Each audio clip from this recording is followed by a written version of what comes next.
As I got into junior high, into those teenage years, my self-esteem really started to struggle. I was trying to find out who I was, and I got involved with drinking and drugs. I felt like it was making me happy. So I kept going until I was hooked.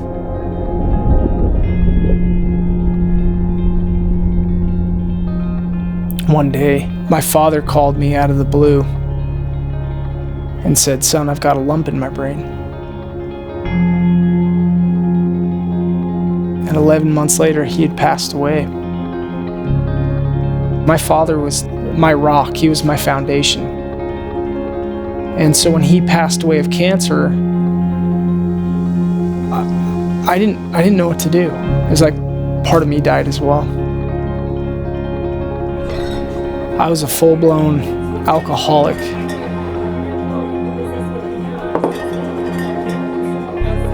I was waking up in the morning wishing that I didn't exist.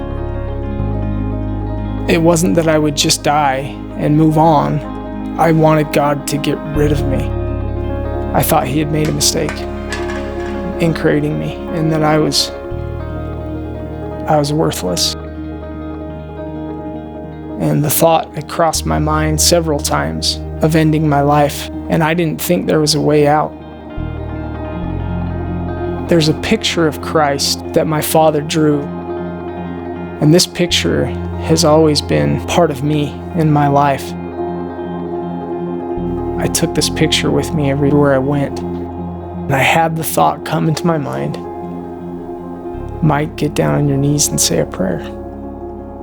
I slowly got on my knees. I had no idea what to say. The only thing that I could get out of my mouth, the only words that I could get out were, "Help me. Help me." And as soon as those words left my lips, I felt His embrace, and I knew that He loved me. I knew that I was worth something to Him. I decided I was going to go back to church, and I tried really hard, but the habit was still there.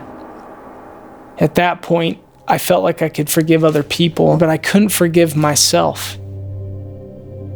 2 weeks after going back to church for the first time, I just purchased this scooter. My girlfriend, Alicia, and I were hit head on. It was bad. We didn't have helmets on, and Alicia broke her neck and back in several places. I broke my skull in 3 places and had traumatic brain injuries, and I was in a coma. And 3 days after the accident, I woke up from my coma. There was a lot of healing that needed to be done. As I was laying in bed, I had a very distinct and very real feeling come to me. In the scriptures, there's a verse that says, "You're spared by the prayers of the righteous." And I knew that because of the faith of those around me and because of the love of those around me, that I was spared.